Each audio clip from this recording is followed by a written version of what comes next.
everyone, this is Yana Smakula, member of Spellbinders design team. In this video, I'm going to show you how to create several elegant greeting cards using one of the newest Spellbinders dies.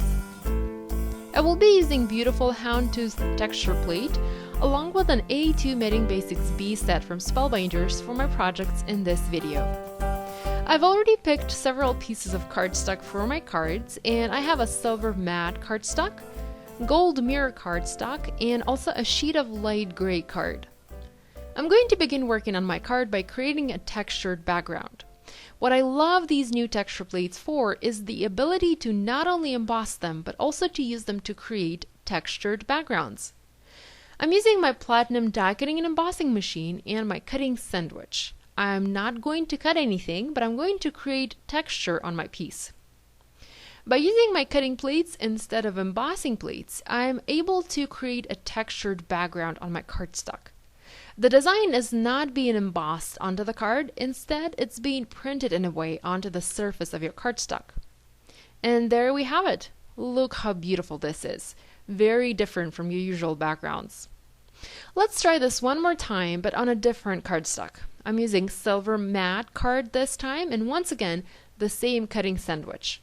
Now, because this die or this texture plate doesn't have any cut edges, it doesn't actually cut anything out when you use your cutting plates.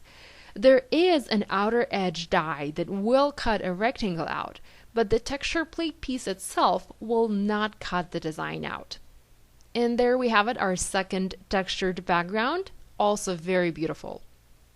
Now, texture plates like these can be used in a variety of ways. I'm also going to show you one more way you can use it for your projects.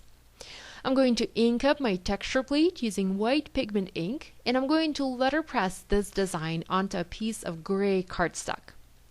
I have another project on my blog where I used the exact same die but letterpressed it using gold ink onto black card. Be sure to check it out for more inspiration. Now, when you ink up your die, the key here is not to press down too hard. You want to just lightly tap your ink pad onto the surface of your die. If you get too much ink somewhere, you can clean that up using a baby wipe or a Q-tip. Once I'm done inking, I'm going to place my paper on top of the die and tape this onto my cutting plate. I want to make sure the die and the paper are not going to move. Now, I'm once again using my cutting sandwich, and I'm just letterpressing this design, just printing that design onto my cardstock. If you'd like to also have some embossing there, you can go ahead and use your embossing sandwich here as well. And look at this beautiful result. In order to be able to use the panels that I created for my cards, I'm going to trim them down using the largest die from the A2 Knitting Basics B set. There is an outer edge rectangular die in this texture plate set, but I want my backgrounds trimmed a little bit smaller, so this is why I'm using another die for this. So I'm going to place my die on top of my paper, tape it in place, and send through my machine. And here I have my perfect printed and textured background. I'm going to go ahead and do the same with the other two backgrounds that I have here. To complete my cards, I've also heat embossed several sentiments onto black cardstock using gold and silver embossing powder. The sentiment reads, "Wish you the most beautiful day." And I'm also going to ink up the edges of my sentiment panels using embossing ink and add embossing powder to make it look they've been inked up using gold or silver paint. Lastly, I'm going to foam mount my textured panels onto black A2 card bases using black foam squares from Scrapbook Adhesives, and also foam mount my sentiment panels on top of them right in the center.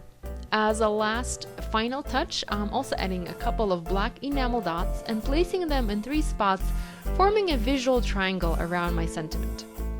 So this is it for today. Thank you so much for watching. Be sure to visit my blog to see another project using one of the newest Spellbinders dies, and visit spellbinderscreativearts.com for more sneak peeks and more creative inspiration.